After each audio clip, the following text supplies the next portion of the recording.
আসসালামু আলাইকুম প্রিয় ভাই বোনেরা, আশা করি তোমরা সবাই খুবই ভালো আছো। তো আমি মোহাম্মদ শাকিল শেখ তোমাদের মাঝে ম্যানেজমেন্টের 2 নাম্বার ক্লাস নিয়ে হাজির হলাম। তো এই 2 নাম্বার ক্লাসে আমরা এখান থেকে শিখব পরিকল্পনা ও সংগঠন, অর্থাৎ দুইটা চ্যাপ্টার, চ্যাপ্টার 3 এবং চ্যাপ্টার 4। তো গত ভিডিওর মতোই একটা কথাই বলবো, যদি তোমরা এই ভিডিওটা ভালো করে দেখতে পারো সেক্ষেত্রে তোমাদের পরিকল্পনা নিয়ে যত ধরনের প্রশ্ন আসবে, সৃজনশীল প্রশ্ন, এমসিকিউ প্রশ্ন এবং সংগঠনে হুবহু সেম, মানে যেসব প্রশ্ন আসবে সৃজনশীল বলো, বহু নির্বাচনী বলো, সব প্রশ্নই ইনশাল্লাহ তুমি 100% না পেলেও 99% কমন পাবে। তো অবশ্যই ভিডিওটি মনোযোগ সহকারে দেখতে হবে। আর অনেকেই আমাকে জানিয়েছে আমার কথা নাকি খুবই ঘন ঘন হয়ে যায়, তো আমি চেষ্টা করব যে খুবই আস্তে আস্তে বলার এবং আর একটু ধীরে ধীরে বলার চেষ্টা করব। আর যদি বেশি ঘন ঘন কথা বলা হয়ে যায় সেক্ষেত্রে তোমরা চাইলে উপরের সেটিংস আইকনে ক্লিক করে ওইখান থেকে তোমরা ওই যে স্পিডটাকে তোমরা একটু কমাইয়ে নিও। তো এটাই বলার। তো এখন পরিকল্পনা চ্যাপ্টারে আমাদের প্রথমে জানতে হবে আসলে ভাই পরিকল্পনাটা কী। এই পরিকল্পনাটা কী, এটার কিছু বৈশিষ্ট্য আছে, সবগুলো আমাদেরকে প্রথমে আমাদের জানতে হবে। তো এইখানে যদি আমরা আসি, এইখানে দেখতে পাচ্ছি যে পরিকল্পনা কী। তো ভবিষ্যতের কার্যক্রমের পরিকল্পনা কী, ভবিষ্যৎ কার্যক্রমের পূর্ব নির্ধারিত নকশা বা চিত্রকে কী বলা হয়, পরিকল্পনা বলা হয়। তুমি ভাই একটা ভবিষ্যতে কোনো একটা কাজ করবে, সাপোজ তুমি একটা ব্যবসা করতে চাও ভবিষ্যতে। তো ওই ব্যবসায় তুমি কী কী প্রোডাক্ট তুমি সেখানে রাখবে, কিংবা কী কী প্রোডাক্ট তুমি উৎপাদন করবে, কী কী প্রোডাক্ট তুমি সেল করবে, তুমি ঘরটা কীভাবে দেবে, তুমি কারখানাটা কীভাবে কী করবে, তুমি কতটুকু প্রফিট করতে প্রত্যাশা করতেছো। তো এইটা তোমার একটা ভবিষ্যতের একটা কি চিত্র। তুমি ভাবতেছো যে আমি ভবিষ্যতে এইখানে এরকম একটা কারখানা দেবো, আমি এই ব্যবসাটা করব। তো এইটাইটা কি, এটা হচ্ছে পরিকল্পনা, অর্থাৎ ভবিষ্যৎ কার্যক্রমের ভবিষ্যতে তুমি কি করবে সেইটার পূর্ব নির্ধারিত, অর্থাৎ তুমি ভবিষ্যতে কি করবে সেটা তুমি যদি আজকে ভাবো সেটা কী হবে, তোমার পরিকল্পনা হয়ে যাবে। তো আসো, পরিকল্পনার কিছু বৈশিষ্ট্য আছে। পরিকল্পনার বৈশিষ্ট্য কী কী? নাম্বার 1, তোমার এই 6টা আছে, এটাই হচ্ছে মূল বৈশিষ্ট্য। এইগুলো পারলেই তোমার এনাফ পরিকল্পনার বৈশিষ্ট্য। তোমাকে কখনোই প্রশ্ন আসবে না যে পরিকল্পনার 6টি বৈশিষ্ট্য লেখো, পরিকল্পনার 8টি বৈশিষ্ট্য লেখো। তোমার এমসিকিউতেও আসবে না যে পরিকল্পনার এই কয়টি কোনটি বৈশিষ্ট্য নয় অথবা কোনটি বৈশিষ্ট্য। তোমার যেটার বৈশিষ্ট্য আসবে সেটা আমি বলে দেবো, যেটার আসবে না সেটা আমি তোমাদেরকেও বলে দেবো যেটা আসবে না। তো এখন দেখো যে পরিকল্পনার প্রাথমিকতা ও মূর্খতা, অর্থাৎ পরিকল্পনা তুমি নিবা, তো সেটার একটা মুখ্যতা থাকবে, অর্থাৎ প্রাধান্যতা থাকবে। তোমার পরিকল্পনাটা অবশ্যই একটা স্পেসিফিক হবে। এটাই বলছে যে পরিকল্পনার প্রাথমিকতা ও মূর্খতা।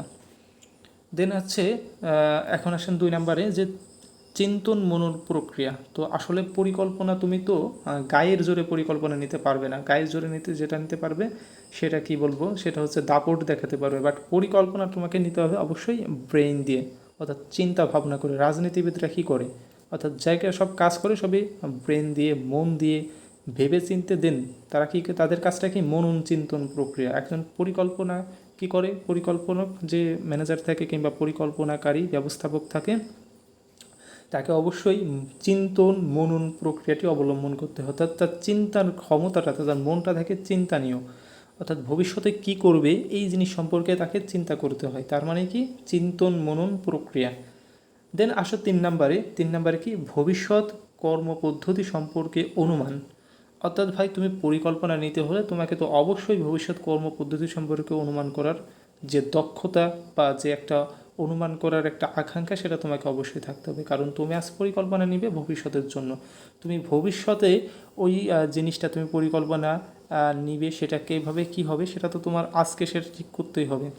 তো এই কারণেই কী হচ্ছে যে ভবিষ্যৎ কর্মপদ্ধতি সম্পর্কে অনুমান করতে হবে। তুমি ভবিষ্যতে কোন কাজটা কিভাবে করবে, কোন কাজটা কাকে দিয়ে করাবে, এই জিনিসটা তোমাকে কি এখন থেকেই তোমার সেটা ভেবেচিন্তে রাখতে হবে। তাই এখানে বলা হয়েছে যে ভবিষ্যৎ কর্মপদ্ধতি সম্পর্কে অনুমান। দেন আসো 4 নম্বর হচ্ছে উদ্দেশ্যমুখিতা। আসলে তোমার পরিকল্পনা একটা উদ্দেশ্য থাকতে হবে। তুমি তো একেবারে আন্দাজে একটা পরিকল্পনা নিলে না, তোমার পরিকল্পনা একটা হবে স্পেসিফিক। তুমি কলম উৎপাদনকারী প্রতিষ্ঠান দিতে চাও, তোমার পরিকল্পনা হবে কলম উৎপাদনকারী প্রতিষ্ঠান স্পেসিফিক। তুমি তুমি একটা স্পেসিফিক পরিকল্পনা নিলে না, সেক্ষেত্রে তোমার তো ওই পরিকল্পনাটা কখনোই কার্যকর হবে না এবং সেটা বৈশিষ্ট্যের মধ্যেও পড়বে না। তোমার পরিকল্পনা হতে হবে তোমার একবারে নির্দিষ্ট একটা পরিকল্পনা হতে হবে। তোমার ওই যে পরিকল্পনা নেবে সেটা নির্দিষ্ট, তুমি কলম উৎপাদন করতে চাও, তোমার কলম উৎপাদনের একটা পরিকল্পনা হবে, তোমার ওটা তোমার একটা পরিকল্পনার মতো অন্তর্ভুক্ত হবে। বাট তুমি কলম উৎপাদন পরিকল্পনা করলে দেন তোমার এটা উদ্দেশ্যটা কি স্পেসিফিক না, তুমি পরে যে ভাবলা যে না আমি খাতা উৎপাদন করব, তো এটা আবার নমনীয়তার ভিতর চলে যাবে। তো এখন ওই ছেলেকে সেটা সময় সাপেক্ষ বুঝে আর উদ্দেশ্যমুখিতা তোমার হচ্ছে একটি নির্দিষ্ট থাকতে হবে। তোমার মূল কথা হচ্ছে তোমার পরিকল্পনা একটি নির্দিষ্ট লক্ষ্য থাকবে, সেটা হচ্ছে উদ্দেশ্যমুখিতা। তারপর 5 নম্বর হচ্ছে উত্তম বিকল্প গ্রহণ, অর্থাৎ তুমি যখন পরিকল্পনা গ্রহণ করবে, সাপোজ তুমি একটা পরিকল্পনা গ্রহণ করছো যে তুমি ঢাকা বিশ্ববিদ্যালয়ে আসবে, তো ঢাকা বিশ্ববিদ্যালয়ে আসার জন্য তোমার কাছে কয়েকটি অপশন আছে, অর্থাৎ যাকে বিকল্প বলা হয়। তো অপশনগুলো কি কি? তুমি চাইলে বাসে করে আসতে পারো, আবার চাইলে তুমি তুমি কি পদ্মা সেতু দিয়ে বাসে করে আসতে পারবে, আবার তুমি চাইলে ফেরি করেও ঢাকায় আসতে পারবে, অর্থাৎ যে পদ্মাটা আছে, পদ্মা নদীটা আছে, সেটা তুমি পারাপার দিতে পারবে। তো এখন তোমার কাছে কি দুইটা বিকল্প আছে, হয় তোমাকে ফেরিতে করে যেতে হবে অথবা তোমাকে পদ্মা সেতুর পার বাসে করে যেতে হবে। তো এই যে দুইটা বিকল্প আছে, এই দুইটা বিকল্প থেকে তুমি উত্তম বিকল্পটা গ্রহণ করবে। তো উত্তম বিকল্পটা কিভাবে গ্রহণ করবে? সাপোজ তুমি ভাবলা যে যদি আমি নদী পথে ফেরিতে যাই সেক্ষেত্রে আমার সময় বেশি লাগবে, অথচ আমি যদি বাসে করে পদ্মা সেতুর পার দিয়ে যাই সেক্ষেত্রে কিন্তু আমার সময়টা কম লাগবে কিন্তু ভাড়া বেশি লাগবে। তো এই দুইটা সমন্বয় কে করবে? তুমি নিজে করবে, কারণ তুমি পরিকল্পনা নিচ্ছ, অবশ্যই তোমার নিজেকে এইসব পরিকল্পনা করে নিতে হবে। তো এটা হচ্ছে উত্তম বিকল্প গ্রহণ। তুমি কোন বিকল্পটি গ্রহণ করবেন সেটা অবশ্যই উত্তম হতে হবে। তারপর নিরবিচ্ছিন্নতা, অর্থাৎ পরিকল্পনাটাকে হতে হবে কি নিরবিচ্ছিন্নতা, অর্থাৎ পর্যায়ক্রমে এটা চলতেই থাকবে। এখন হচ্ছে আমরা বৈশিষ্ট্য জানার পর পরিকল্পনা ভার্সেস লক্ষ্য। আমাদের দেখতে পাচ্ছেন যে পরিকল্পনা এবং লক্ষ্য এক নয়, কথাটি বুঝিয়ে লেখো। আমাদের খ নম্বর এটা প্রশ্ন এসেই থাকে মাঝে মধ্যে। তো পরিকল্পনা আর লক্ষ্য এক নয়, তো এই জিনিসটা তোমাদেরকে বোঝাই। গত ভিডিওতেও কিন্তু আমি একটু এই জিনিসটা বুঝিয়েছিলাম, দেন এই ভিডিওটাও একটু বোঝানোর চেষ্টা করি। সাপোজ তুমি হচ্ছে ঢাকায় যাবে এবং ঢাকায় যাওয়ার তুমি হচ্ছে এইখানে আছো, তুমি কোথায় যাবে? তুমি হচ্ছে ঢাকায় যাবে। তো এইখান থেকে তোমার ঢাকায় যাওয়াটা কি একটা লক্ষ্য, তোমার লক্ষ্যটা কি ঢাকায় যাওয়া। তো এটা তোমার কি একটা লক্ষ্য। তো এই ঢাকায় যেতে গেলে তোমাকে প্রথমে একটা কিসে চড়তে হবে? একটা যানবাহনে চড়তে হবে। নদীপথে গেলে তোমাকে একটা ফেরিতে চড়তে হবে। তো এই যে তুমি যানবাহনে চললে, দেন হচ্ছে কিসে চললে, দেন হচ্ছে ফেরিতে চললে, এবং ফেরিতে চড়ার পর হচ্ছে ঢাকা গেলে, তো এই ঢাকা যাওয়ার জন্য তুমি যেসব কাজগুলো করবে, তো সেটা হচ্ছে কি পরিকল্পনা। অর্থাৎ তুমি ঢাকায় যাওয়ার জন্য যেসব কাজ করবে, তুমি হচ্ছে প্রথমে বাসে চড়বে, দেন হচ্ছে ফেরিতে চড়বে, তো এইগুলো কি তোমার পরিকল্পনা অন্তর্ভুক্ত।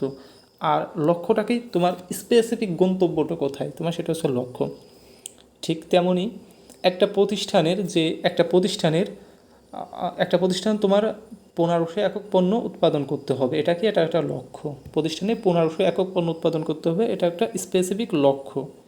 এবং এই লক্ষ্য পূরণের জন্য তোমার যে কর্মপদ্ধতি অনুসরণ করতে হবে সেটা হচ্ছে পরিকল্পনা। অর্থাৎ তোমার এই 1500 একক পণ্য উৎপাদন করতে তোমার মেশিন দরকার, অবশ্যই বেশি শ্রমিক দরকার, দেন প্রক্রিয়া পদ্ধতি দরকার, এই সবগুলো কি প্রক্রিয়ার অন্তর্ভুক্ত হবে।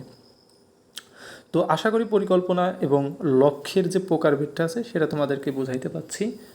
তো এখন হচ্ছে তোমার যে পরিকল্পনা আছে, তো পরিকল্পনা প্রণয়নের কয়েকটি ধাপ আছে। তো ধাপ কয়টি আছে, তো সেগুলো নিয়ে আমরা আলোচনা করার চেষ্টা করব। তো এইখানে দেখতে পাচ্ছ হচ্ছে পরিকল্পনা প্রণয়নের ধাপ আছে কয়টি? 5টি। নাম্বার 1 কি? ভবিষ্যৎ মূল্যায়ন। অর্থাৎ অবশ্যই তোমাকে পরিকল্পনা গ্রহণের পূর্বে ভবিষ্যৎকে মূল্যায়ন করতে হবে। আর এই ভবিষ্যৎ মূল্যায়নকে আধুনিক ব্যবস্থাপক হিসেবে দিয়েছে কি সফট, SWOT, শর্ট বিশ্লেষণ। তো এই সফট বিশ্লেষণ দ্বারা কি বোঝায়? তো প্রতিষ্ঠানের যে অভ্যন্তরীণ শক্তি আছে, এই এস দ্বারা কী বোঝায়? স্ট্রেংথ বোঝায়, অর্থাৎ শক্তি। আর ডাব্লিউ দ্বারা কী বোঝায়? ওয়েকনেস, অর্থাৎ কি দুর্বলতা। আর হচ্ছে ও দ্বারা কী বোঝায়? অপরচুনিটিস, মানে কি সুযোগ সুবিধা। এবং টি দ্বারা কী বোঝায়? টি দ্বারা হয়তো তোমার বোঝায় থ্রেটস, মানে কি বাধা বিপত্তি, এগুলো। তো এটা হচ্ছে কি সফট বিশ্লেষণ, অর্থাৎ প্রতিষ্ঠানের অভ্যন্তরীণ শক্তি ও দুর্বলতা এবং বাহ্যিক সুযোগ ও বাধা চিন্তা নিয়ে ভবিষ্যৎ অবস্থা কেমন হতে পারে তার আগাম মূল্যায়নকে তোমার এই ভবিষ্যৎ মূল্যায়ন বলা হয়। অর্থাৎ তোমার প্রতিষ্ঠানে অবশ্যই তুমি যখন একটা প্রতিষ্ঠান ক্রিয়েট করবে তখন তোমার প্রতিষ্ঠানে কিছু শক্তি থাকবে, তোমার কর্মচারী, তোমার একটা পাওয়ার আছে, তো সেটা তোমার কি শক্তি হবে। দেন হচ্ছে তোমার কিছু ওয়েকনেস থাকবে, অর্থাৎ দুর্বলতা থাকবে, যে এই লোকটা আমার ইসের জন্য হুমকি স্বরূপ, কিংবা এই হুমকি হাসতে পারে, কিংবা এইটা আমার দুর্বলতা, অর্থাৎ যন্ত্রপাতি কম থাকা একটা দুর্বলতা। দেন হচ্ছে তোমার কি থাকবে, অপরচুনিটিস থাকবে, যে তোমার এই মার্কেটিং ডিপার্টমেন্টে এরকম সেল হতে পারে, তোমার কর্মচারী যে আছে তাদের মজুরিটা অনেক কম দেওয়া লাগে, তো এই ক্ষেত্রে তোমার মজুরি একটু কম হবে, এক্ষেত্রে তোমার প্রফিটটা একটু বেশি হবে, এটা কি একটা অপরচুনিটিস সুবিধা। ঠিক আছে, থ্রেটস, তুমি হয়তো ভাবলা যে তোমার প্রতিষ্ঠানকে কেউ টার্গেট করেছে, তোমার প্রতিষ্ঠানকে কেউ হুমকির মুখে ফেলছে, তো এটাকে থ্রেটস, অর্থাৎ এগুলো তোমাকে বিচার বিবেচনায় নিয়ে দেন হচ্ছে ভবিষ্যৎ মূল্যায়ন করতে হবে। এখন তুমি হুটহাট করে ভবিষ্যৎ মূল্যায়ন একটা পরিকল্পনা করে নিলা, এই সব বিশ্লেষণগুলো করলা না, অর্থাৎ শক্তি, ওয়েকনেস এবং হচ্ছে তোমার অপরচুনিটিস, থ্রেটস, এগুলো তুমি বিবেচনা না করে তুমি কি পরিকল্পনা নিয়ে নিলে, তাতে কি হবে, তোমার হয়তোবা তোমার ওই প্রতিষ্ঠানের হুমকি আসতে পারে, তোমার প্রতিষ্ঠানটা ভালো প্রফিট নাও করতে পারে। তো অবশ্যই তোমার পরিকল্পনার প্রথম ধাপটা অনুসরণ করতে হবে কি, ভবিষ্যৎ মূল্যায়ন অথবা সফট বিশ্লেষণ। তারপর আসে স্যার লক্ষ্য নির্ধারণ। তো যেটা বললাম যে পরিকল্পনা, তো ওই তুমি কি করবে সেটা হচ্ছে তোমার লক্ষ্য, তুমি কারখানা প্রতিষ্ঠান করবে সেটাকে তোমার লক্ষ্য, ওই লক্ষ্যই যেতে তোমার যেসব কার্যক্রম করতে হবে, যেসব কার্যপদ্ধতি অবলম্বন করতে হবে, সেটাকে তোমার পরিকল্পনা হবে। দেন 3 নম্বর আসছে বিকল্প স্থিরকরণ, অর্থাৎ তোমার অনেকগুলো বিকল্প থাকতে পারে। সাপোজ আমি বললাম যে তুমি ঢাকা যাবে, ঢাকা তুমি চাইলেও এখান থেকে তুমি হচ্ছে ঢাকা যাবে, ঢাকা এখন তুমি চাইলে বাসে করে যেতে পারবে, এবং হচ্ছে কিসে, এবং হচ্ছে তুমি আর লঞ্চে করে যেতে পারবে। তো এখন এই যে বাসে গেলে, লঞ্চে গেলে, সরি লঞ্চে না, তুমি হচ্ছে পদ্মা সেতুর পাশ দিয়েও যেতে পারবে, এবং হচ্ছে তুমি ফেরিতে করে নদী পথেও যেতে পারবে। তো তোমার কাছে দুইটা বিকল্প আছে, তুমি এই দুইটা বিকল্প কী করাবে, দাঁড় করাবে, অর্থাৎ দুইটা তোমার বিকল্প আছে ঢাকা যাওয়ার, তুমি দুইটা বিকল্প প্রথমে হচ্ছে দাঁড় করালে, অর্থাৎ বিকল্প স্থিরকরণ, তোমার কাছে দুইটা বিকল্প আছে, তুমি সেটা স্থির করলে যে আমার কাছে এই উপায়ে আমি হচ্ছে ঢাকা যেতে পারি। তারপর কী করলে, বিকল্প সময় মূল্যায়ন, অর্থাৎ তুমি সেটা মূল্যায়ন করবে যে আমি যদি নদী পথে যাই সেক্ষেত্রে আমার ভাড়া কম লাগতেছে, এবং হচ্ছে আমার কি সময়টা বেশি লাগতেছে। তো নদীপথে গেলে একটা জিনিস কি, যে ভাড়া কম লাগতেছে, কিন্তু আরেকটা নেগেটিভ সাইডটা কি, তোমার হচ্ছে সময় বেশি লাগতেছে। এবং তুমি যদি পদ্মা সেতু দিয়ে যাও সেক্ষেত্রে তোমার ভাড়া বেশি লাগতেছে অথচ সময় কম লাগতেছে। তো এই জিনিসটা তুমি মূল্যায়ন করবে, আসলে তোমার আসলে কোনটা দরকার, ভাড়া কমানো দরকার নাকি সময়টা কমানো দরকার, তুমি সেটা মূল্যায়ন করবা। দেন মূল্যায়ন করার পর হচ্ছে তুমি কি সর্বোত্তম বিকল্পটা গ্রহণ করে নিবা। অর্থাৎ মূল্যায়ন করে দেখলে যে না, আমার পদ্মা সেতুর পার দিয়ে যাওয়াটাই বেটার হবে, তো সেটা তুমি গ্রহণ করলে, তার মানে কি সর্বোত্তম বিকল্পটাই গ্রহণ করলে। অর্থাৎ অনেকগুলো বিকল্প সমূহ থেকে সর্বোত্তম বিকল্প গ্রহণটিকেই কী বলা হয়, সর্বোত্তম বিকল্প গ্রহণটিকেই তোমার বলা হয় বিকল্প সময় মূল্যায়ন অথবা সর্বোত্তম বিকল্প গ্রহণ। তো আশা করি এই পেজটা তোমাদের খুবই ক্লিয়ার করে দিতে পারছি। তাছাড়া এই যে পেজটা দেখতে পাচ্ছ, প্রত্যেক দিন যে পেজগুলো পড়াই, এগুলো তোমরা পিডিএফ আকারে ভিডিও ডিসক্রিপশন বক্সে একটা লিঙ্ক পাবে, সে লিঙ্কে ক্লিক করে এগুলো তুমি চাইলেই তুমি ডাউনলোড করে পড়তে পারবে পিডিএফ আকারে। তো তারপরে আসে পরিকল্পনার কিছু প্রকারভেদ আছে। তো পরিকল্পনার প্রকারভেদ আবার কী কী, তো আমরা দেখে নিই যে এখানে কী কী আছে। যে প্রকৃতিগত শ্রেণী বিভাগ, অর্থাৎ তোমাকে এরকমভাবে মনে রাখতে হবে না যে পরিকল্পনার প্রকারভেদ 3 রকমের, এরকমভাবে মনে রাখতে হবে না। তুমি কি মনে রাখবে, যে যেটা মনে রাখবে এরকম তোমার মনে রাখতে হবে না যে পরিকল্পনার 3 প্রকার। তুমি এই জিনিসটা মনে রাখবে যে পরিকল্পনাকে সাধারণত 3টা শ্রেণীতে ভাগ করা যায়। নাম্বার 1 হচ্ছে প্রকৃতিগত শ্রেণী বিভাগ, এবং হচ্ছে কি 2 নম্বরে আছে মেয়াদ ভিত্তিক শ্রেণী বিভাগ, এবং হচ্ছে কি সাংগঠনিক ভিত্তিক শ্রেণী বিভাগ। তো এইখানে যদি আমরা দেখি যে প্রকৃতিগত শ্রেণী বিভাগ, অর্থাৎ প্রকৃতি, তুমি ব্যবসায়ের প্রকৃতি ভাবগত, এখানে দেখছো হচ্ছে লক্ষ্য। তো লক্ষ্য তো বললামই, তোমার স্পেসিফিক যে একটা গন্তব্য সেটা হচ্ছে তোমার লক্ষ্য। তো এখানে আসতে পারে যে লক্ষ্য কাকে বলে, তোমাকে অবশ্যই এখানে অ্যান্সার করতে হবে লক্ষ্য কাকে বলে সেটা সম্বন্ধে। এবং তোমাকে আসতে পারে যে একাত্মক পরিকল্পনা কাকে বলে, তোমাকে অবশ্যই অ্যান্সার করতে হবে। তো এখানে লক্ষ্য কাকে বলে যদি তোমার প্রশ্ন আসে, তুমি কী করবে, যে পরিকল্পনার অভিপ্রেত ফলকে লক্ষ্য বলে। তো পরিকল্পনার অভিপ্রেত ফলটাই তো গন্তব্য। তো তুমি অলরেডি বুঝতে পারছো যে লক্ষ্য হচ্ছে কি, পরিকল্পনার অভিপ্রেত ফল, অর্থাৎ পরিকল্পনাটা আমরা যেটার জন্য নেই সেটাই হচ্ছে লক্ষ্য। এখন আসো এখান থেকে আসতে পারে হচ্ছে একাত্মক পরিকল্পনা এবং হচ্ছে কি স্থায়ী পরিকল্পনা। তোমার এই দুইটা থেকে প্রশ্ন যদি এই অধ্যায় থেকে আসে তাহলে এই দুইটা থেকে অবশ্যই তোমার প্রশ্ন আসবে, এবং এমসিকিউ আকারে এখান থেকে অবশ্যই দুই একটা করে প্রশ্ন তুমি কমন পাবাই। তো একাত্মক পরিকল্পনা কি, অর্থাৎ যে পরিকল্পনা প্রতিষ্ঠানে একবার নেওয়া হয় তাকে একাত্মক পরিকল্পনা বলে।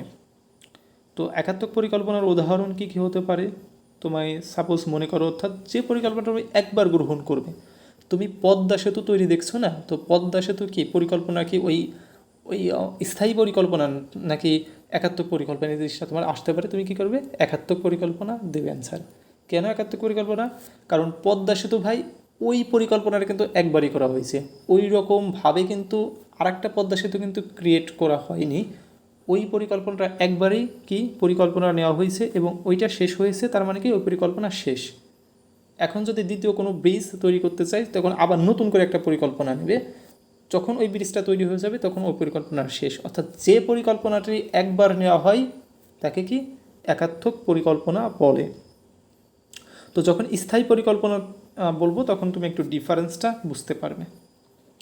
তো একাত্মক পরিকল্পনার ভিতরে আরও কিছু রয়েছে, তোমার হচ্ছে কর্মসূচি, এগুলো হচ্ছে তোমার প্রকারভেদ। তোমার এখন আছে স্থায়ী পরিকল্পনা। তো স্থায়ী পরিকল্পনা হচ্ছে তোমার যে এখানে কিভাবে দিতে পারো, যে পরিকল্পনা প্রতিষ্ঠানে একবার গৃহীত হওয়ার পর নতুন কোনো পরিকল্পনা গ্রহণ না হওয়া পর্যন্ত তা বারবার ব্যবহার করা হয় তাকে কি স্থায়ী পরিকল্পনা বলে। কেমন, তোমার প্রতিষ্ঠানে শ্রমিকদের যে পদোন্নতির বিষয়টা আছে সেটা কিসের মাধ্যমে হয়, জ্যেষ্ঠত্বের মাধ্যমে হয় অথবা যোগ্যতার ভিত্তিতে হয়। তোমার এটা কিসের পরিকল্পনা হবে, স্থায়ী পরিকল্পনা। কেন, কারণ তুমি কিন্তু এই জিনিসটা বারবার পরিকল্পনা করো না যে আমার প্রতিষ্ঠানে এবছর আর যোগ্যতার ভিত্তিতে হবে, আবার সামনে বছর এবছর যোগ্যতার ভিত্তিতে দিছি, সামনে বছর আবার পরিকল্পনা নিই না এবছর হচ্ছে বয়সের ভিত্তিতে হবে, দেন সামনে বছর আবার আরেকটা পরিকল্পনা নিলে না এবছর হচ্ছে একটা প্রশিক্ষণ নিয়ে দেন তার ভিত্তিতে পদোন্নতি হবে। ভাই এটা কিন্তু তোমার প্রতিষ্ঠানে এরকম করে না। তো প্রতিষ্ঠানে একটা স্পেসিফিক থাকে যে প্রত্যেক বছর কীরকম জ্যেষ্ঠত্বের ভিত্তিতে অথবা যোগ্যতার ভিত্তিতে কি পদোন্নতিটা হবে। তো এই যে জিনিসটা করা হয়েছে, এই যে পরিকল্পনাটা আছে, যে সবাই জানে যে প্রতিষ্ঠানের পদোন্নতি কিভাবে হবে, প্রতিষ্ঠানের পদোন্নতি হবে জ্যেষ্ঠত্বের ভিত্তিতে। তো এই জিনিসটা কি একটা প্রতিষ্ঠানে কিন্তু 10 বছর 20 বছর অর্থাৎ ওই প্রতিষ্ঠান যতদিন আছে ততদিন কিন্তু এরা পালন করে। তো এটা কি, যেটা এটা হচ্ছে স্থায়ী, অর্থাৎ যে পরিকল্পনাটা হচ্ছে একবার গ্রহণ করার পর তা অটোমেটিক্যালি চলতে থাকে, সেটা কি স্থায়ী পরিকল্পনা। তো আশা করি এই তিনটা জিনিস বুঝতে পারছো, যে লক্ষ্য, একাত্মক পরিকল্পনা ও স্থায়ী পরিকল্পনা। তো স্থায়ী পরিকল্পনা অন্তর্ভুক্ত কী কী হতে পারে, তোমার হচ্ছে জ্যেষ্ঠত্বের ভিত্তিতে পদোন্নতি, তারপর হচ্ছে তোমার বিভিন্ন প্রতিষ্ঠানে কর্মচারী নিয়োগের যে সিস্টেমটা আছে সেটা, দেন এগুলো তুমি আস্তে আস্তে সব কিছু বুঝবে যখন একটু বইটা একটু পড়বে। এখন আসছে মেয়াদ ভিত্তিক শ্রেণী বিভাগ। তো মেয়াদ ভিত্তিক শ্রেণী বিভাগ কি, তোমার হচ্ছে মেয়াদের ভিত্তিতে তোমার 3টা মেয়াদ আছে। তো কি স্বল্পমেয়াদী, মধ্যমেয়াদী এবং হচ্ছে কি দীর্ঘমেয়াদী। তো স্বল্পমেয়াদীর মেয়াদ কত, 1 বছরের নিচে হতে হবে, অর্থাৎ 1 বছরের কম হতে হবে অবশ্যই স্বল্পমেয়াদী হতে হলে। এবং মধ্যমেয়াদীর মেয়াদ কত, 1 থেকে 5 বছর, অর্থাৎ তোমার মধ্যমেয়াদীর যে পরিকল্পনাটা আছে সেটা কি 1 বছর এবং সর্বোচ্চ হবে সেটা 5 বছর। এবং দীর্ঘমেয়াদী পরিকল্পনাটা হবে কি 5 বছরের অধিক হতে হবে। তোমার যদি সংজ্ঞা আসে যে স্বল্পমেয়াদী পরিকল্পনা কাকে বলে, তুমি এরকমভাবে সংজ্ঞা দেবে, অর্থাৎ যে পরিকল্পনার স্বল্প সময় বা 1 বছরের কম সময়ের জন্য নেওয়া হয় তাকে স্বল্পমেয়াদী পরিকল্পনা বলে। তোমাকে যদি বলে দীর্ঘমেয়াদী পরিকল্পনা কাকে বলে, তুমি অ্যান্সার করবে যে পরিকল্পনা 5 বছর অথবা তার অধিক সময়ের জন্য গ্রহণ করা হয় তাকে দীর্ঘমেয়াদী পরিকল্পনা বলে। তুমি এগুলো কিন্তু খুবই ইজিলি গেস করতে পারছো এটার বৈশিষ্ট্য দেখে। এবং তোমার এমসিকিউ আকারে আসতে পারে যে দীর্ঘমেয়াদী পরিকল্পনার মেয়াদ কত বছর, ওপরে যদি থাকে 5 বছর এবং যদি থাকে 5 বছরের অধিক, তাহলে তোমাকে অবশ্যই 5 বছরের অধিক অ্যান্সারটা দাগাতে হবে। এখন আসে সংগঠন ভিত্তিক কি পরিকল্পনা, সংগঠন ভিত্তিক পরিকল্পনা। এখানে কি কি আছে সংগঠন ভিত্তিক পরিকল্পনার ভিতরে, এখানে দেখতে পাচ্ছ হচ্ছে কার্যভিত্তিক পরিকল্পনা, অর্থাৎ কার্যভিত্তিক এবং হচ্ছে স্ট্র্যাটেজিক এবং হচ্ছে কার্যভিত্তিক, এটা হচ্ছে 2 ভাগে ভাগ করা যায়। তো স্ট্র্যাটেজিক পরিকল্পনাটা কি, অর্থাৎ প্রতিযোগিতামূলক বাজারে, তীব্র প্রতিযোগিতামূলক বাজারে তোমার যে প্রোডাক্টটা আছে সেটা সেল করার বিভিন্ন কৌশল অবলম্বন করা হয়েছে কি স্ট্র্যাটেজিক পরিকল্পনা। তো এখান থেকে তোমার এরকম প্রশ্ন আসবে না যে স্ট্র্যাটেজিক পরিকল্পনা কি, এটা চাইলে তুমি সংজ্ঞা আকারে মুখস্থ করে রাখতে পারো, যেটা তুমি বইতেই পেয়ে যাবে। তো এখানে হচ্ছে তুমি সংজ্ঞা এরকম দিতে পারো যে তীব্র প্রতিযোগিতাপূর্ণ বাজারে উদ্দেশ্য অর্জনের জন্য দীর্ঘমেয়াদী সিদ্ধান্তমূলক কোনো পরিকল্পনা গ্রহণকে স্ট্র্যাটেজিক পরিকল্পনা বলে।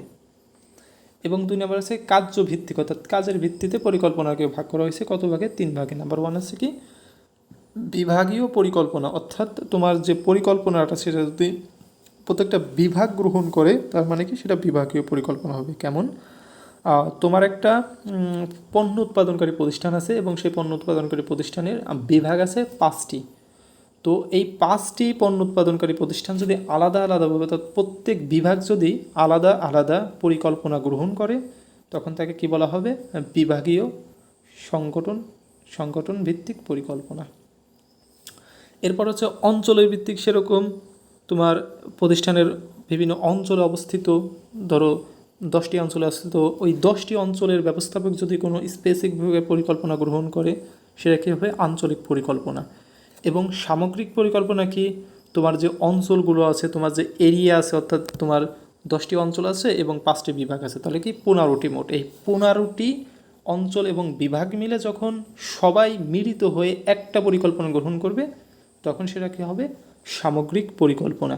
তো এখন প্রশ্ন হচ্ছে ভাই, এই বিভাগীয় পরিকল্পনার কেন দরকার? উপর থেকে পরিকল্পনা করে দিলেই তো হয়, প্রশাসন যারা আছে তারা তো উপর থেকে পরিকল্পনা করে দিলেই এরা সেগুলো মেনে চলতে পারে।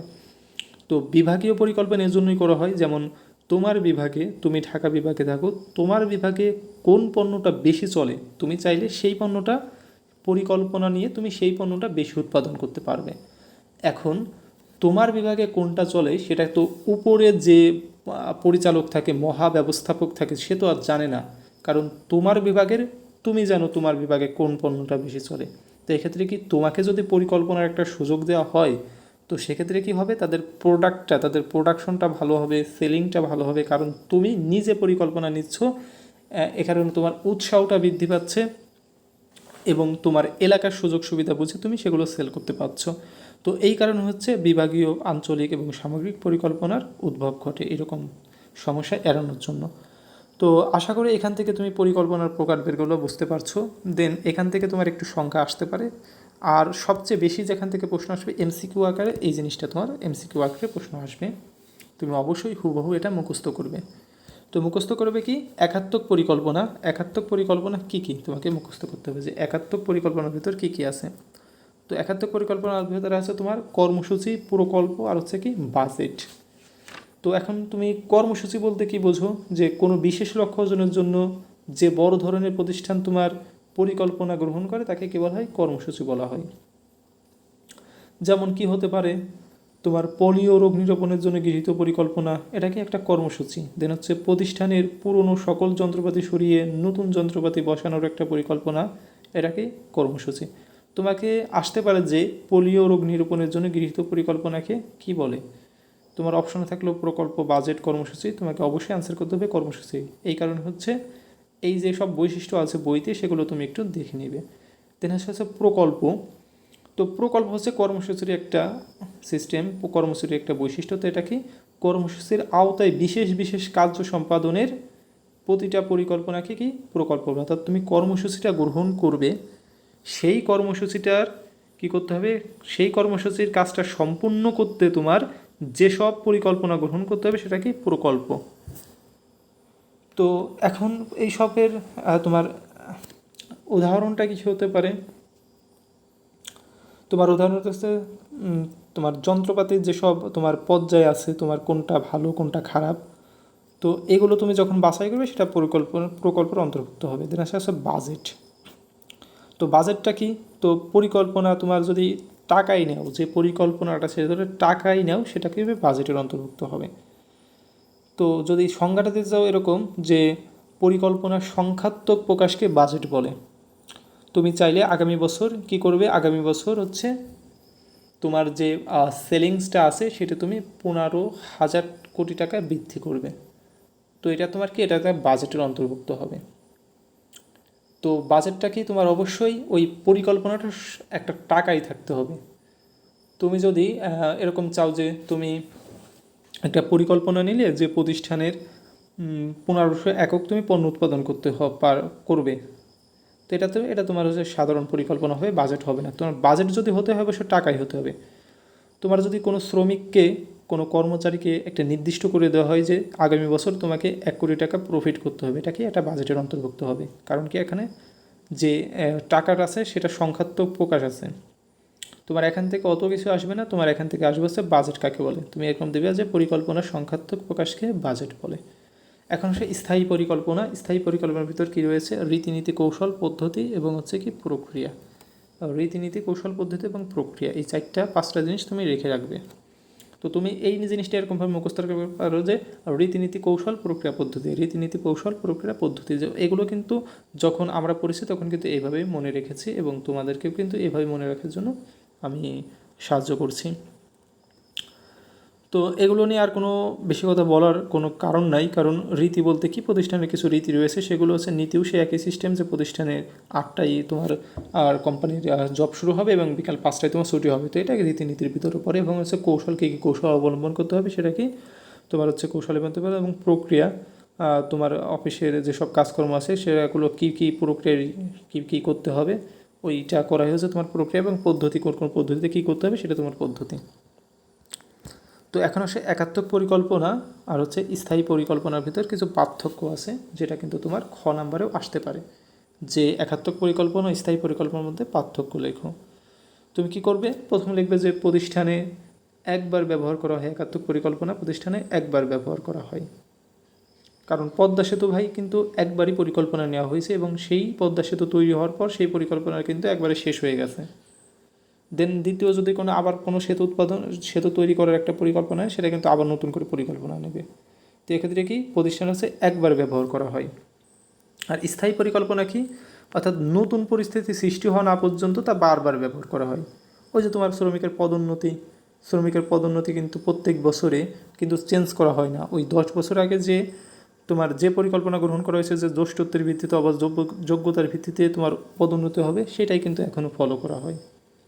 দেন আসা হচ্ছে একাত্মক পরিকল্পনা হচ্ছে বেশি ব্যয়বহুল। বেশি ব্যয়বহুল মানে কি, তোমার হচ্ছে প্রত্যেকবার তুমি নতুন কিছু করতে গেলে প্রত্যেকবার তোমার পরিকল্পনা গ্রহণ করতে হবে।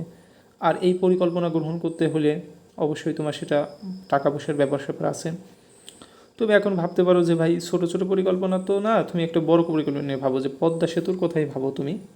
তো পদ্মা সেতু কিন্তু যখন পরিকল্পনা নেয় তখন কিন্তু ওটার কিন্তু বিভিন্ন ইঞ্জিনিয়ারিংরা আছে যারা, তারা কিন্তু 3D গ্রাফিক্স তোমার এগুলো দিয়ে মাধ্যমে দেন হচ্ছে তোমার ভার্চুয়াল রিয়েলিটির মাধ্যমে আসলে দেখে সেটা কেমনভাবে নকশা করা হবে, কেমনভাবে ডিজাইন হবে, দেন হচ্ছে এটা ভূমিকম্প রোধক কিনা।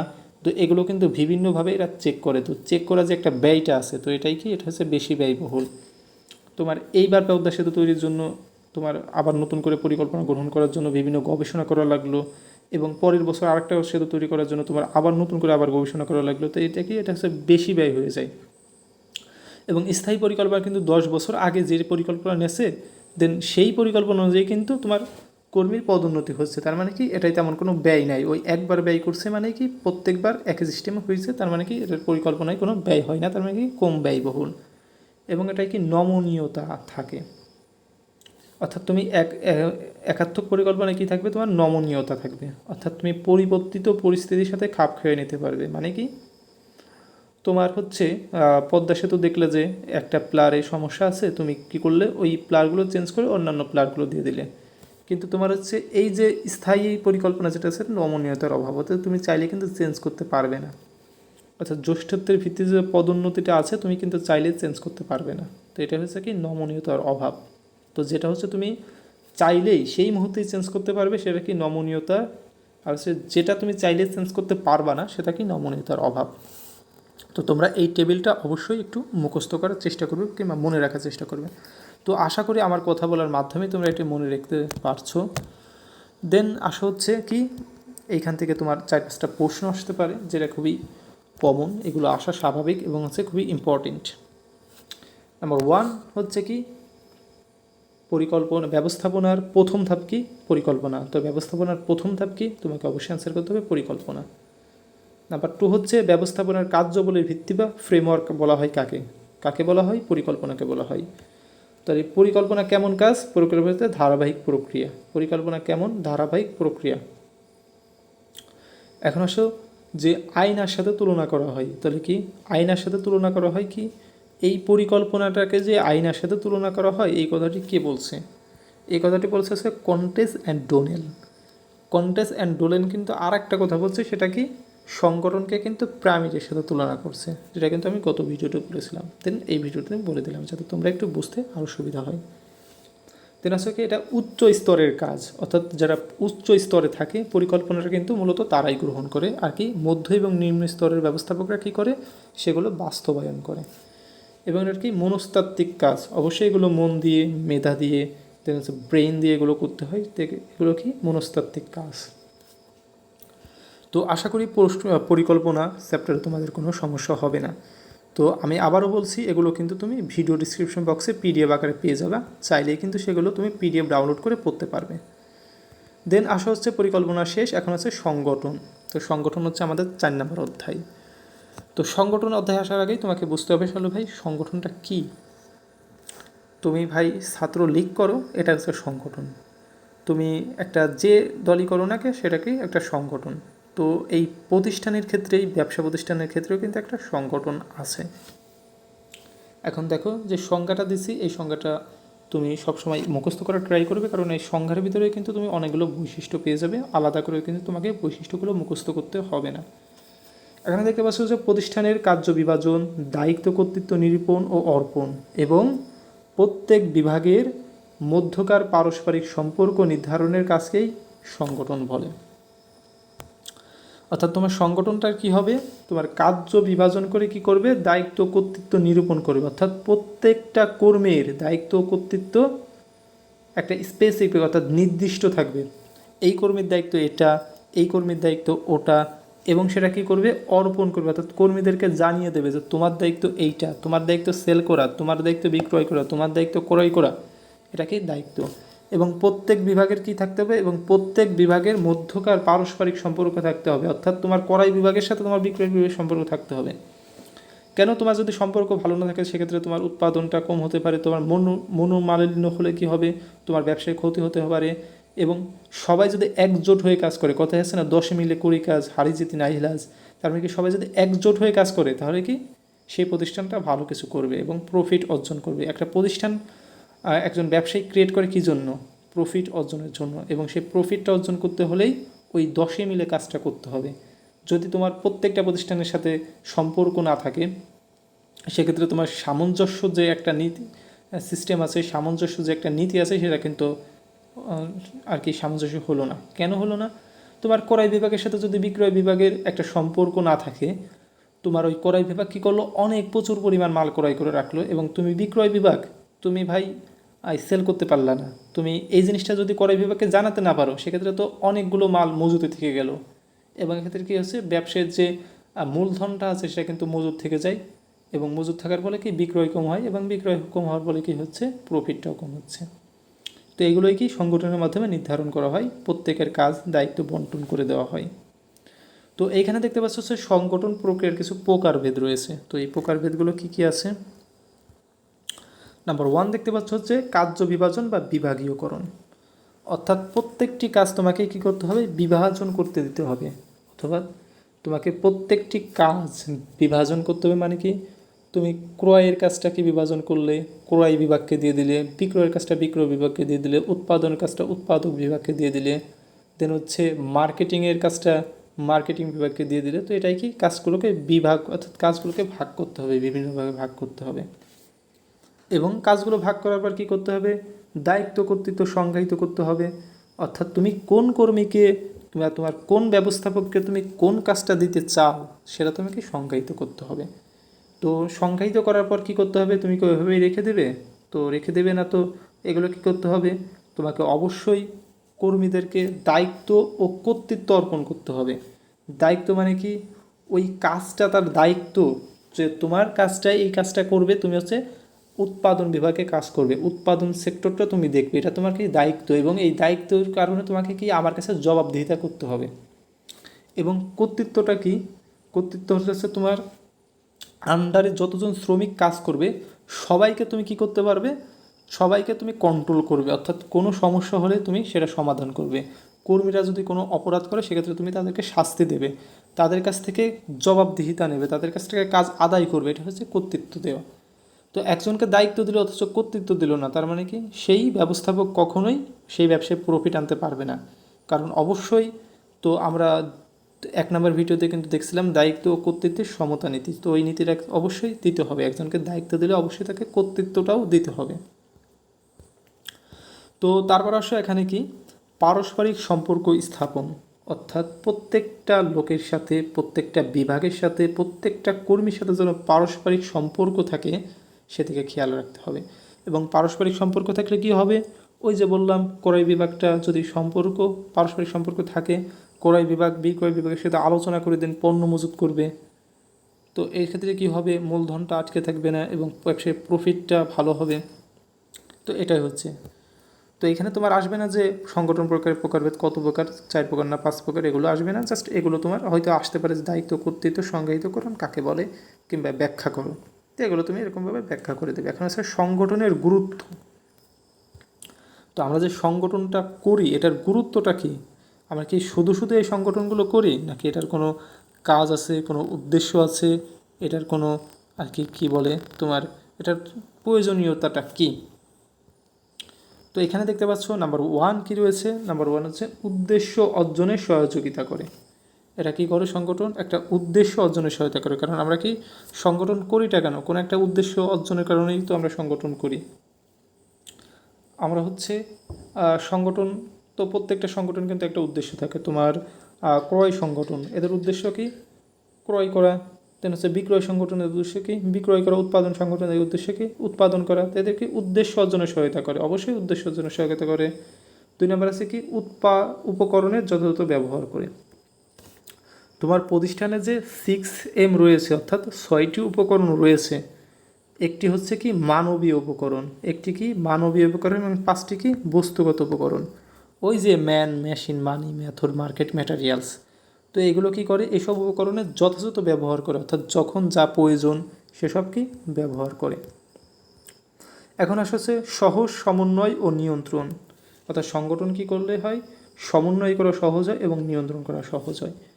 তোমার হচ্ছে উৎপাদন ব্যবস্থাপকের আন্ডারে 20 জন শ্রমিক কাজ করে। এখন যদি ওই উৎপাদনের কোনো সমস্যা হয় সেক্ষেত্রে কাকে জবাবদিহিতা করতে হবে, যে ওই উৎপাদনের ব্যবস্থাপক আছে তাকে, ওই 20 জনের দায়ভার কিন্তু তাকে নিতে হবে। তার মানে কি একজনের মাধ্যমে কিন্তু আমরা ওই 20 জনের যে জবাবদিহিতা ছিল সেটা কিন্তু আমরা একজনের মাধ্যমে পাইতেছি। তার মানে কি সহজ সমন্বয় ও নিয়ন্ত্রণটা সহজ হইতেছে এবং সমন্বয় করাটাও কি সহজ হইতেছে।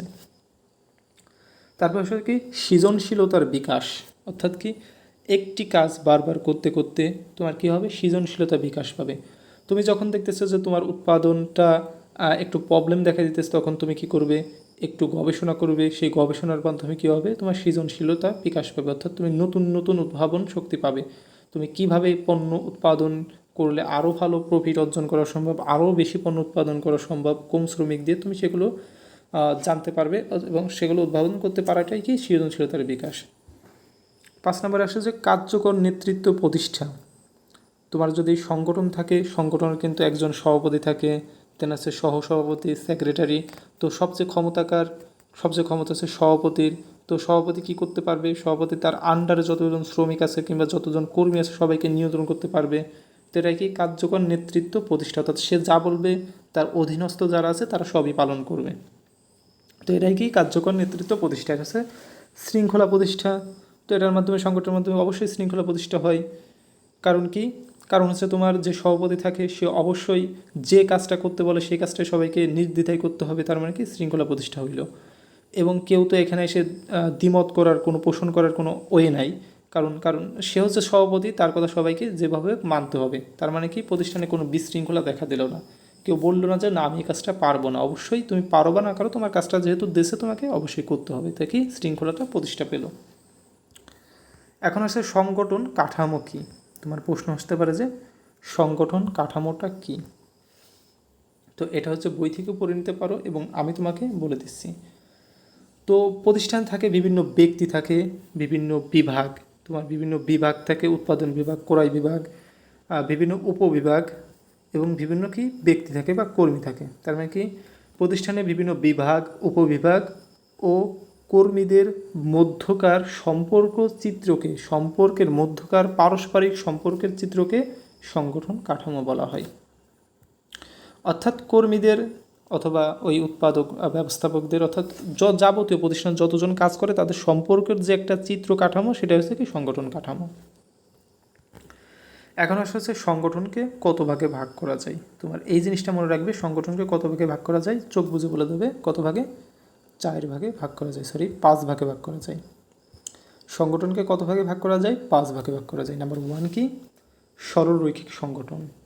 2 সরলরৈখিক ও পদস্থ কর্মী সংগঠন। 3 কার্যভিত্তিক সংগঠন। 4 ম্যাট্রিক্স সংগঠন। 5 কি কমিটি সংগঠন। এখন ভাইয়া তোমাকে এগুলো বুঝলেই তো হবে না, তোমার প্রত্যেকটা সংজ্ঞা মুখস্থ করতে হবে, বিশেষ করে সরলরৈখিক সংগঠনের সংখ্যা এবং হচ্ছে কি কার্যভিত্তিক সংগঠনের সংখ্যা এবং হচ্ছে কি ম্যাট্রিক্স সংগঠনের সংখ্যা। এই 3টা জিনিসের সংখ্যা মুখস্থ করতে হবে। তো সরলরৈখিক সংগঠনের সংখ্যাটা কী হবে, অর্থাৎ যে প্রতিষ্ঠানের কর্তৃত্ব রেখা উপর থেকে নিচের দিকে সরল রেখার আকারে নেমে আসে তাকে সরলরৈখিক সংগঠন বলে। এবং সরলরৈখিক সংগঠন ও পদস্থ কর্মী সংগঠন কিন্তু হুবহু সেম, কিন্তু একটা ডিফারেন্স আছে। কী ডিফারেন্স, তোমার যে প্রতিষ্ঠানের কর্তৃত্ব রেখা উপর থেকে নিচের দিকে নেমে আসে এবং হচ্ছে ওই ব্যবস্থাপককে সাহায্য সহযোগিতা করার জন্য একজন পদস্থ বিশেষজ্ঞ কর্মী কি করা হয়, নিয়োগ দেওয়া হয়, তাকে কি বলা হয়, সরলরৈখিক ও পদস্থ কর্মী সংগঠন। তো এইখানে তোমরা যদি একটা দেখো, যে এইগুলো দেখলে বুঝতে পারবে, এখানে যে ব্যাখ্যাটা আছে এগুলো দেখলে তোমরা আরও ক্লিয়ার হতে পারবে। এখানে 1 নম্বরে কি বলা হয়েছে, 1 নম্বরে বলা হয়েছে যে কর্তৃত্ব রেখা উপর দিকে নিচের দিকে আসে, অর্থাৎ সরলরৈখিক সংগঠনে কি আসে, কর্তৃত্ব রেখা অবশ্যই উপর থেকে নিচের দিকে আসে। তোমার এইটাতে এইটা দেন আছে প্রাচীন ও সহজ। তাহলে কি সবচেয়ে প্রাচীন সংগঠন কোনটা, সরলরৈখিক সংগঠন। সবচেয়ে সহজ সংগঠন কোনটা, সরলরৈখিক সংগঠন। কেন সবচেয়ে সহজ, কেন সবচেয়ে প্রাচীন, অর্থাৎ যখন সংগঠনের উদ্ভব হয় তখন থেকে কি সরলরৈখিক সংগঠনের উদ্ভবটা হয়েছিল। এবং এটা সহজ কেন, কারণ হচ্ছে সরলরৈখিক সংগঠনে কিন্তু যারা তোমার মহাব্যবস্থাপক থাকে কিংবা যারা নেতা থাকে তারা কিন্তু একটা পরিকল্পনা গ্রহণ করে দেয় কিংবা একটা অর্ডার প্রদান করে, সেটাকে পর্যায়ক্রমে নিচের কর্মীরা সেগুলোকেই বাস্তবায়ন করে। অর্থাৎ একজন সভাপতি কী করলো, সহসভাপতিকে একটা আদেশ দিল, সেটা কি সহসভাপতি সেক্রেটারিকে দেয় এবং সেক্রেটারি তার কর্মীদেরকে জানিয়ে দেয়। তো এটা হচ্ছে কি সরলরৈখিক সংগঠন। দেন হচ্ছে ক্ষমতা প্রবাহ প্রদর্শিত হয়, অর্থাৎ এটা কি ক্ষমতা প্রবাহ প্রদর্শিত করে এবং কি সামরিক সংগঠনের সাথে তুলনা করা হয়। তো তোমার সরলরৈখিক তলে কোন সংগঠনকে সামরিক সংগঠনের সাথে তুলনা করা হয়, তার মানে কি সরলরৈখিক সংগঠনকে সামরিক সংগঠনের সাথে তুলনা করা হয়। এখন ভাইয়া তোমার মনে প্রশ্ন আসতে পারে যে কেন সরলরৈখিক সংগঠনকে সামরিক সংগঠনের সাথে তুলনা করা হয়। তো তোমার অ্যান্সারটা এরকম হবে যে সামরিক সংগঠনে আদেশ দানের সরলরৈখিক গতিরেখার প্রতি বিশেষ গুরুত্ব দেওয়া হয় এবং ঊর্ধ্বতনদের আদেশ অধস্তরা বিনা দ্বিধায় মানতে থাকে। এরূপ সংগঠন কাঠামোতে আদেশ দান ও তা পালনে অনুরূপ নীতিমালা অনুসরণ করা হয় বলে সরলরৈখিক সংগঠন বলে। তোমার সরলরৈখিক সংগঠন হচ্ছে ঊর্ধ্বতন যারা থাকে তারা হচ্ছে কি অধস্তদের শুধুমাত্র আদেশ দান করে, অধস্তরা সেসব কাজ করতে বাধ্য থাকে।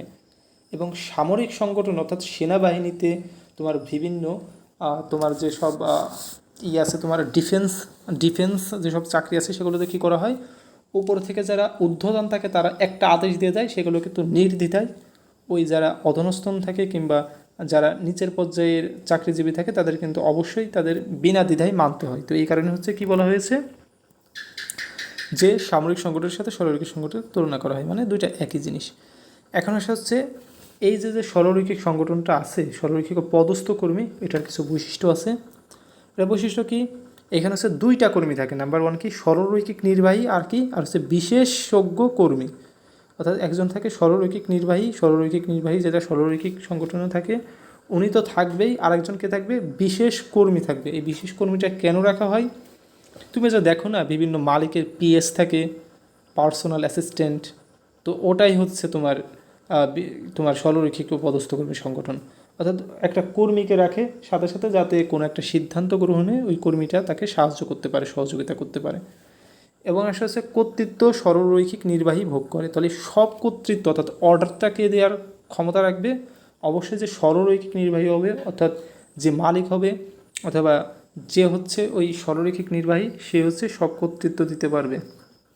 ওই শুধুমাত্র এই বিশেষজ্ঞ কর্মী রাখা হয় একটু সাহায্য সহযোগিতা নেওয়ার জন্য, তাছাড়া আর কিছুই না। দেন আসা হচ্ছে কার্যভিত্তিক সংগঠন। কার্যভিত্তিক সংগঠন কাকে বলে? তোমাকে অবশ্যই সংজ্ঞা মনে রাখতে হবে যে কার্যভিত্তিক সংগঠন কাকে বলে। তো ভাই কার্যভিত্তিক সংগঠন হচ্ছে সেটা যেখানে হচ্ছে প্রতিষ্ঠানের কাজকে বিভিন্নভাবে ভাগ করে সেই কাজের দায়িত্ব বিভিন্ন কর্মীকে দিতে হয়। তো এটা হচ্ছে কি কার্যভিত্তিক সংগঠন। তো এখান থেকে ভাইয়া তোমার প্রশ্ন আসবে যে কার্যভিত্তিক সংগঠন উদ্ভাবককে, তোমাকে অ্যান্সার করতে হবে কি কার্যভিত্তিক সংগঠন উদ্ভাবক হচ্ছে কি F.W. টেইলর। এখন কত সালে উদ্ভাবন করে? 1880 সালে F.W. টেইলর কার্যভিত্তিক সংগঠনের উদ্ভাবক করে। এখানে আসতে পারে ভাইয়া তোমার এরকম কার্যভিত্তিক সংগঠনের উদ্ভাবককে F.W. টেইলর, খ নাম্বার দিল হেনরি ফিওল। তুমি নীতির ভিতর পড়ছো যে হেনরি ফিওল কার্য যে 14টা নীতি আছে তার ভিতর কিন্তু কার্যভিত্তিক নীতিটাও আছে। তুমি অবশ্যই হেনরি ফিওলের ডাগাই দিয়ে এসে দেখলা যে তোমার সেটা ভুল। তো এইখানে হচ্ছে আমাদের স্টুডেন্টদের কী হয়, কনফিউশন কাজ করে। তো এইখানে কার্যভিত্তিক যদিও হেনরি ফিওলের 14টি নীতির অন্তর্ভুক্ত, তারপরেও যদি স্পেসিফিকভাবে আসে যে কার্যভিত্তিক সংগঠনের উদ্ভাবককে অথবা কার্যভিত্তিক নীতিটির উদ্ভাবককে, তোমাকে অবশ্যই F.W. টেইলর অ্যান্সার দেখাতে হবে। কারণ এই লোকটা ওই 14টার ভিতরে এই কার্যভিত্তিক যে দায়িত্বটা আছে, কার্যভিত্তিক যে এটা আছে, ওই নীতিটা এই F.W. টেইলরটা দিয়েছিল। জাস্ট ওই হেনরি ফিওল কী করছে, F.W. টেইলরেরটা ওটার ভিতর মেরে দিয়ে 14টা বানায় ফেলছে। এখন আসলে 2 নাম্বারে কি শ্রমের পূর্ণ সদ্ব্যবহার ঘটে। কেমনে সদ্ব্যবহার ঘটে? কারণ প্রত্যেকের কাজ যদি প্রত্যেকে স্পেসিফিক করে দেওয়া হয়, সবাই কাজ করতে বাধ্য থাকে এবং তারা নিজের কাজটাকেই বেশি প্রিফার করে, অর্থাৎ নিজের কাজটাকে শেষ করে সবাই আর কি নিশ্চিন্ত হতে চায়। তো এই কারণে কি শ্রমের পূর্ণ সদ্ব্যবহার ঘটে। এখন ভাই আসো ম্যাট্রিক্স সংগঠন। তো ম্যাট্রিক্স সংগঠন কাকে বলে? তোমার হচ্ছে ম্যাট্রিক্স সংগঠন হচ্ছে তোমার দ্রব্য আর কি, দ্রব্য হচ্ছে কার্যভিত্তিক, অর্থাৎ দ্রব্য ও কার্যভিত্তিক সংগঠনের সমন্বয়ে যে সংগঠনটি গঠিত হয় তাকে ম্যাট্রিক্স সংগঠন বলা হয়। তার মানে কি ম্যাট্রিক্স সংগঠনে কয়টি সংগঠন থাকবে? 2টি সংগঠন থাকবে। নাম্বার কি? অর্থাৎ দ্রব্য আর হচ্ছে কার্যভিত্তিক। কয়টি? 2টি, দ্রব্য ও কার্যভিত্তিক। এখানে কি হবে, এইটা তোমার হচ্ছে জটিল ও আধুনিক। তোমার এই যদি কোনটি আধুনিক সংগঠন কাঠামো, তাহলে কি ম্যাট্রিক্স সংগঠন কি আধুনিক সংগঠন কাঠামো। এবং এইখানে একটা সমস্যা আছে, সেটা কি ভাই? দ্বৈত অধীনতা। মানে কি তোমার এই যে দ্রব্য ও কার্যভিত্তিক যে বিভাগ আছে তারা একসাথে মিলে কাজ করে। একসাথে মিলে কাজ করার মাধ্যমে কি হবে, তোমার অধীনতা, তোমার যে ইটা আছে তোমার যে তোমার পরিকল্পনাটা নেওয়ার ক্ষমতা, তারা কিন্তু দুইজনে নিতে পারে। এখানে কি দুইজন হয়তো বিতর্ক হতে পারে যে দুইজনের যে তোমার পরিকল্পনাটা নিতে যেহেতু দুইজন পারে, সেক্ষেত্রে কি এর যে পরিকল্পনাটা এর সাথে নাও মিলতে পারে। এর সাথে যখন না মিলবে তখন কিন্তু দ্বৈত অধীনতার সৃষ্টি হবে, অর্থাৎ কর্মীরা কি করবে সেটা কিন্তু কর্মীরা বুঝতে পারবে না। তার মানে কি এটা কি দ্বৈত অধীনতা। এখন আসলে জটিল ও আধুনিক এবং সে ভিন্ন মত দেওয়ার সুযোগ থাকে। এখানে কি ভিন্ন মত দেওয়ার সুযোগ থাকে, অর্থাৎ দ্রব্য ব্যবস্থাপক করলে এক কথা যে এই কাজটা এইভাবে করতে হবে, এবং কি কার্যভিত্তিক ব্যবস্থাপক করলেও যে এই কাজটা এইভাবে করতে হবে। এটা কি 2টা মত দেওয়ার সুযোগ থাকে ম্যাট্রিক্স সংগঠনে। তো তোমরা কি করবে, এই যত বৈশিষ্ট্যগুলো আছে ছোটো ছোটো আকারে লিখে দিছি, তো এইগুলো তোমরা অবশ্যই একটু মনে রাখার ট্রাই করবে। কারণ এখান থেকে যদি প্রশ্ন আসে এগুলো থেকেই প্রশ্ন আসবে, এর বাইরে কখনোই প্রশ্ন আসবে না, এটা তুমি আমার উপর ভরসা রাখতে পারো। তারপর হচ্ছে কি কমিটি সংগঠন। কমিটি সংগঠন কি কি ভাইয়া? কমিটি সংগঠন হচ্ছে যদি কোনো বিশেষ কোনো কার্য গ্রহণের ভার যদি কোনো কর্মীর উপর দেওয়া হয়, সেক্ষেত্রে তাকে কী বলা হয়? কমিটি সংগঠন বলা হয়। তো তোমার এরকম হইল যে কিছু কর্মীকে উৎপাদন কেন কম হইতেছে এটা তদন্ত করার জন্য একটা কমিটি নির্বাহী গঠন করা হলো। এই কমিটি যখন গঠন করা হয় তখন কিন্তু তাদেরকে আলাদাভাবে কোনো বেতন দেওয়া হয় না, তাকে কিন্তু ওই তার তার যে বেতনটা পাওয়ার কথা সেটাই দেওয়া হয়, কিন্তু তাকে কিন্তু এক্সট্রা একটা কাজ করতে হয়। তো এক্সট্রা কাজের জন্য কিন্তু তাকে কোনো পেমেন্ট করা হয় না। তো কমিটি সংগঠনের এইটা একটা প্রধান অসুবিধা যে তাকে কোনো এক্সট্রা কোনো বেতন দেওয়া হয় না কিংবা এক্সট্রা কোনো মজুরি দেওয়া হয় না। এক্ষেত্রে কী হয়, ওই কমিটির যারা থাকে তারা একটু এইসব কাজের উৎসাহ হারিয়ে ফেলে, অর্থাৎ উৎসাহ কম পায়, কারণ তাকে এক্সট্রা একটা প্রেশার দেওয়া হয়েছে, তাকে এক্সট্রা একটা কাজ দেওয়া হয়েছে। অবশ্যই তার ডিমান্ড থাকে হচ্ছে এক্সট্রা একটা ইনকামের, বাট অবশ্যই তাকে ইনকাম দেওয়া হয় না। এক্ষেত্রে কি তাদের যে কাজের জন্য তাদেরকে পাঠানো হয় সে কাজটা তারা ফুলফিলভাবে করে না। তো এটা কি একটা হচ্ছে ক্ষণস্থায়ী। তো কমিটি সংগঠনটা কি ক্ষণস্থায়ী এবং হচ্ছে কি নির্দিষ্ট উদ্দেশ্যে গঠিত। এটা কি নির্দিষ্ট উদ্দেশ্য অর্জনের পর এটা কি অটোমেটিক্যালি এটা ধ্বংস হয়ে যায় এই সংগঠনটা। দেন আছে ভাইয়া তোমার এগুলো না আসলেও তোমার এইখান থেকে ভাইয়া একটা প্রশ্ন আসবেই যে এর সমার্থক শব্দগুলো কী কী। তুমি ভাইয়া এই সমার্থক শব্দগুলো অবশ্যই তোমাকে মুখস্থ রাখতে হবে। নাম্বার 1, এখানে কয়টা আছে, 4টা সমার্থক শব্দ আছে। নাম্বার 1 হচ্ছে commission, number 2 council, number 3 board এবং নাম্বার 4 হচ্ছে ট্যাক্স ফোর্স। তোমাকে অবশ্যই এই 4টি জিনিস মনে রাখতে হবে, commission, council, board, tax force. তার মানে কি কমিটি সংগঠনের 4টি সমার্থক শব্দ তোমাকে অবশ্যই মনে রাখতে হবে। এখান থেকে তুমি একটা প্রশ্ন পাবেই, যদি কখনো প্রশ্ন আসে তুমি এখান থেকে একটা প্রশ্ন পাবেই। তো এই ছিল মোটামুটি আমাদের ব্যবসায়ী যে ব্যবস্থাপনা আছে সেই ব্যবস্থাপনার 2 নম্বর ক্লাসটা। তো আশা করি তোমাদের ক্লাসটা ভালো লেগেছে, এবং ভালো লাগলে তো অবশ্যই একটা লাইক করে যাবে। তোমাদের একটা লাইকে কিন্তু আমরা অনেকটা ইন্সপায়ারেশন পাই পরবর্তী ভিডিও আনার। তো পরবর্তী ভিডিওগুলো অবশ্যই পাওয়ার জন্য তুমি চাইলে আমার এই প্লে লিস্টে একটু যেতে পারবে। তো প্লে লিস্টে গিয়েই দেখবে যে সবগুলো ভিডিও পেয়ে যাবে একেবারে খুব সুন্দরভাবে সাজানো।